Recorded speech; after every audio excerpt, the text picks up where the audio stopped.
Hey guys, ಇಂಡಿಯಾದಲ್ಲಿ ಒಂದು place ಇದೆ. ಆ ಪ್ಲೇಸ್ಗೆ ಸನ್ಸೆಟ್ ಆದಮೇಲೆ ಯಾರು ಕೂಡ ಹೋಗೋ ಹಾಗಿಲ್ಲ.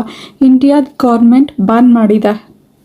ಅದು ರಾಜಸ್ಥಾನ್ ರಾಜ್ಯದಲ್ಲಿ ಬಂಗ್ರಾ ಫೋರ್ಟ್, ಬಂಗ್ರಾ ಕೋಟೆನ ಹಲವಾರು ಜನ ಭಾರತದಲ್ಲಿ ಅತ್ಯಂತ ಭಯಾನಕ ಸ್ಥಳ ಎಂದು ಕರೀತಾರೆ.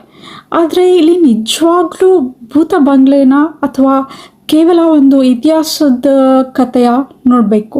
ಇಂದಿನ ಈ ವಿಡಿಯೋದಲ್ಲಿ ನಾವು ಬಂಗ್ರಾ ಕೋಟೆನ ನಿಜವಾದ ಇತಿಹಾಸ ಮತ್ತು ಅದರ ರಹಸ್ಯಗಳನ್ನ ತಿಳ್ಕೊಳ್ಳೋಣ. ಬಂಗ್ರಾ ಕೋಟೆಯನ್ನು 16ನೇ ಶತಮಾನದಲ್ಲಿ ನಿರ್ಮಿಸಿರ್ತಾರೆ.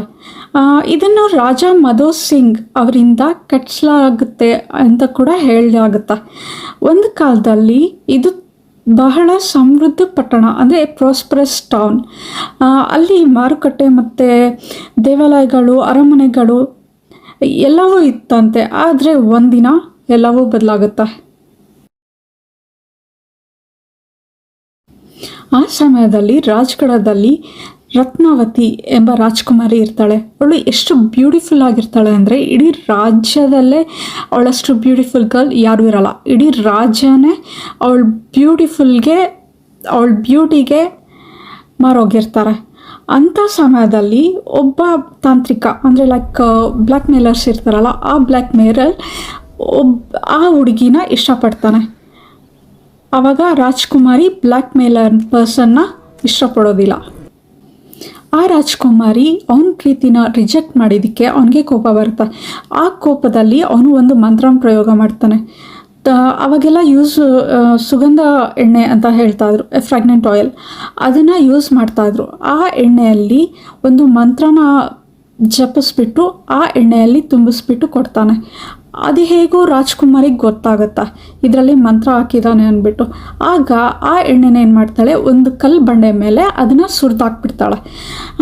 ಸುರಿದಾದ್ಮೇಲೆ ಅದು ಬಂಡೆ ಉಳ್ಕೊಂಡೋಗಿ ಆ ತಾಂತ್ರಿಕ ಏನಿರ್ತಾನಲ್ವ, ಬ್ಲ್ಯಾಕ್ ಮೇಲರ್ ಆ ಪರ್ಸನ್ ತಲೆ ಮೇಲೆ ಬೀಳುತ್ತೆ. ಅವನು ಸಾಯೋದಕ್ಕಿಂತ ಮುಂಚೆ ಒಂದು ಶಾಪನ ಕೊಡ್ತಾನೆ. ಈ ಊರಲ್ಲಿ ಯಾರು ಕೂಡ ಉಳಿಯಲ್ಲ, ಯಾರು ಕೂಡ ಬದುಕೋದು ಇಲ್ಲ ಅಂತ ಒಂದು ಶಾಪ ಕೊಡ್ತಾನೆ. ಈ ನಗರದಲ್ಲಿ ಯಾರು ಕೂಡ ಉಳಿಯೋಲ್ಲ, ಕಂಪ್ಲೀಟ್ ನಾಶ ಆಗುತ್ತೆ, ಈ ನಗರನೇ ನಾಶ ಆಗುತ್ತೆ ಅಂತ ಶಾಪ ಕೊಟ್ಟು ಸತ್ತೋಗ್ತಾನೆ. ಆ ಶಾಪ ಕೊಟ್ಟು ಕೆಲವೇ ದಿನಗಳ ನಂತರ ಬಾನ್ಗಢ ಮೇಲೆ ದಾಳಿ ನಡೆಯುತ್ತೆ. ಆ ಯುದ್ಧದಲ್ಲಿ ಹಲವಾರು ಜನ ಸಾಯ್ತಾರೆ. ಇತಿಹಾಸ ಹೇಳೋ ಪ್ರಕಾರ ಆ ದಿನದಿಂದ ಆ ನಗರ ಖಾಲಿ ಆಯಿತು ಅಂತ. ಜನರು ಇಲ್ಲಿ ವಾಸ ಮಾಡೋದಕ್ಕೆ ಹೆದರ್ತಾರಂತೆ. ಅದೇ ಸನ್ಸೆಟ್ ಆದಮೇಲೆ ಯಾರು ಕೂಡ ಹೋಗೋ ಆಗಿಲ್ಲ, ನಿಷೇಧ ಮಾಡಲಾಗಿದೆ. ಇಂಡಿಯಾ ಗೌರ್ಮೆಂಟ್ ಬ್ಯಾನ್ ಮಾಡಿದೆ. ಇಲ್ಲಿ ಒಂದು ಪ್ರಶ್ನೆ ಬರುತ್ತೆ, ಇದು ನಿಜವಾಗ್ಲೂ ಶಾಪನ ಅಥವಾ ಇತಿಹಾಸದಲ್ಲಿ ನಡೆದ ಯುದ್ಧ ಮತ್ತು ರಾಜಕೀಯ ಕಾರಣಗಳ ಅಂತ. ಆಮೇಲೆ ಇತಿಹಾಸಕಾರರು ಹೇಳುವ ಪ್ರಕಾರ ಇದು ಸಾಮಾನ್ಯವಾಗಿ ಯುದ್ಧ ಮತ್ತು ನೀರಿನ ಕೊರತೆ ಖಾಲಿಯಾಗಿರ್ಬೋದು ಅಂತ ಹೇಳ್ತಾರೆ.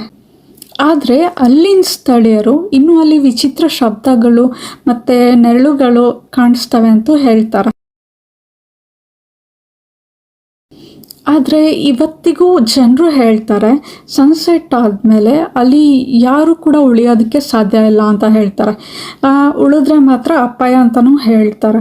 ಆದರೆ ಯಾವುದೇ ಸೈಂಟಿಫಿಕ್ಲಿ ಪ್ರೂಫ್ ಇಲ್ಲ. ಹೀಗಾಗಿ ಬಂಗ್ರಾ ಫೋರ್ಟ್ ನಿಜವಾಗ್ಲೂ ಭಯಾನಕ ಸ್ಥಳವೇ ಅಥವಾ ಜನರು ಕಲ್ಪನೆಯ ಶಕ್ತಿಯೇ? ನಿಮಗೇನು ಅನಿಸುತ್ತಾ ಇದ್ರ ಬಗ್ಗೆ? ಕಮೆಂಟಲ್ಲಿ ತಿಳಿಸಿ. ಗೈಸ್, ನಿಮಗೆ ಈ ವಿಡಿಯೋ ಇಷ್ಟ ಆದರೆ ಪ್ಲೀಸ್ ಲೈಕ್ ಮಾಡಿ, ಸಬ್ಸ್ಕ್ರೈಬ್ ಮಾಡಿ. Thank you.